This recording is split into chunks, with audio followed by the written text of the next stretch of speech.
Muchas gracias, Varun, por su presentación. Creo que ahora nos gustaría mucho contar con su publicación. En Salud Derecho nos gustaría incorporarlos, su presentación y sus publicaciones. Lo que me hace pensar su presentación, los países tratan de desarrollar políticas en favor de los pobres, pero algo está fundamentalmente mal.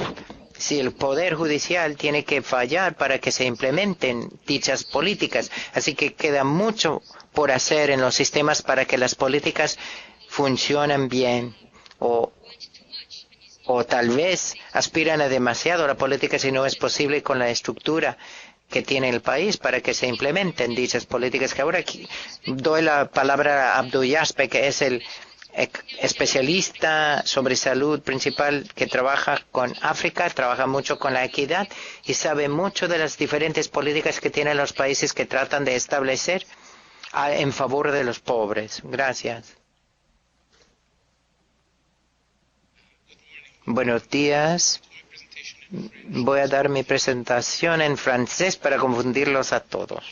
No, es broma, es broma. Qué maravilla seguir de los dos expositores anteriores porque la lógica de la presentación tiene sentido. Y vengo trabajando en el tema de equidad durante toda mi vida, específicamente en el sector de salud. Específicamente, ¿cómo hacer que los sistemas de salud sean favorables para los pobres? Lo que pasa, hay mucha frustración. ¿Cómo usamos el concepto de la equidad y favorecer a los pobres para... Pues muchas veces no pasan de palabras. En realidad no logramos favorecer a los pobres y crear equidad. En el sector de salud tenemos un problema. Más de 56 países de ingreso bajo y medio, y agregando China a los datos, 4.000 millones de personas, y si se comparan los más pobres a los ricos, los 20% más pobres, un bebé de una familia pobre es 2 veces más probable de morir antes de llegar a 1 año que un bebé de una familia rica, y también de sufrir también de desnutrición que un bebé de una familia rica, y una adolescente tiene 3 veces nivel más alto de fertilidad, más alto de fertilidad que una niña rica. Así que para hacerse una idea de la distribución regional, esta es la mortalidad infantil en 6 regiones.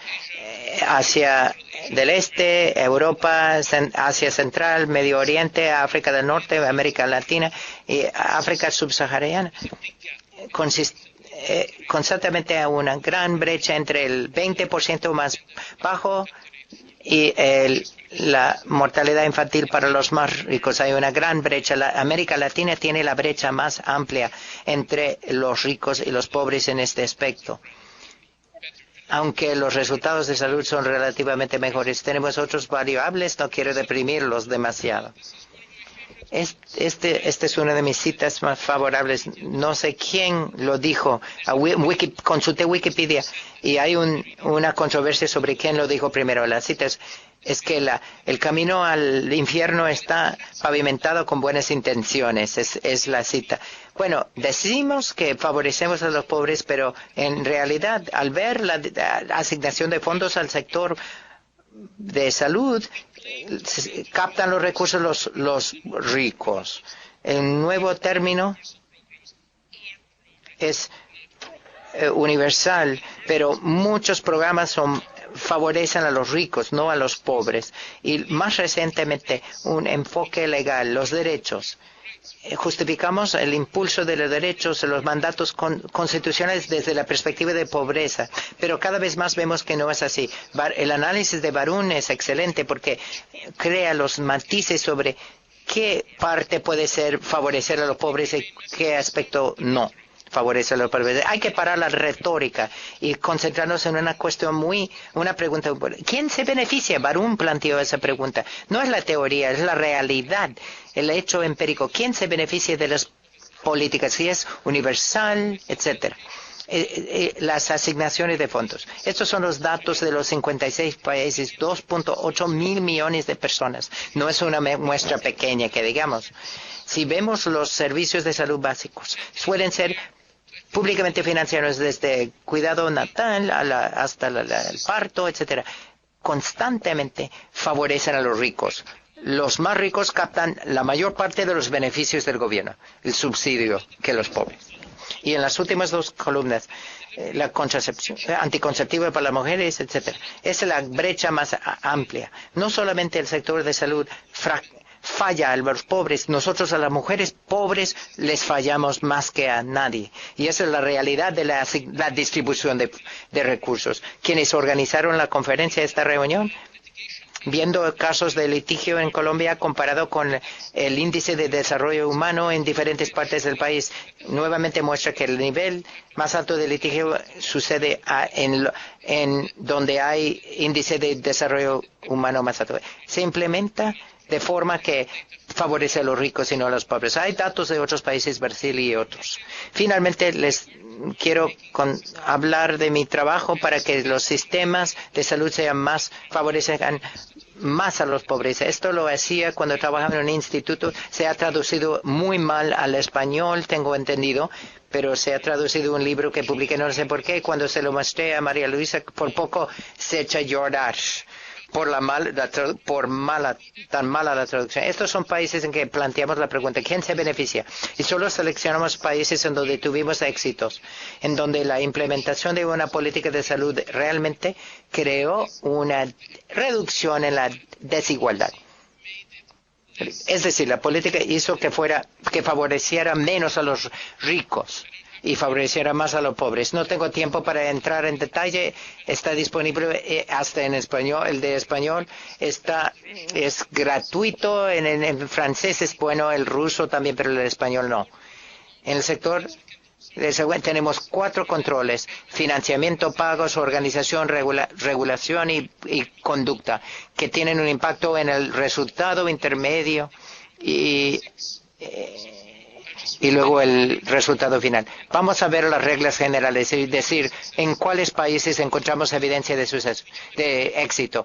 Primero, cómo generar ingreso para salud. La regla es desligar el uso de los servicios por parte de los pobres de la obligación de pagar. Eso se puede hacer de diferentes maneras. Se puede aumentar la cobertura de seguro para los pobres al estilo de Colombia y México y otros, o se puede aumentar la cobertura de seguro por servicios comunitarios como en Ruanda y África, o se puede reducir las tasas que tiene que pagar.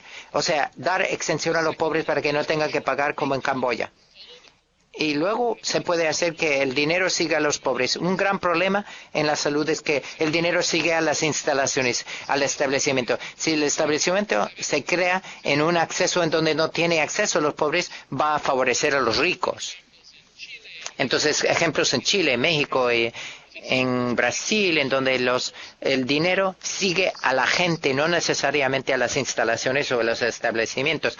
Dar un mecanismo de pago de hospitales, médicos, enfermeras responden a los incentivos. Así que hay que ligar el pago cuando lo usan los pobres. Se les paga más si atiendes a los pobres. En Brasil, un ejemplo favorito del problema es los pagos a las municipalidades aumentan si reclutan a más pobres para recibir el beneficio. Entonces, la estructura era reclutan a los pobres. En Camboya, los hospitales se les pagan automáticamente si atienden a los pobres. Cambiar esta estructura es lo que estoy diciendo. La organización, el espectro de beneficios y el aspecto legal. Estamos definiendo paquetes de beneficios que atienden a los pobres.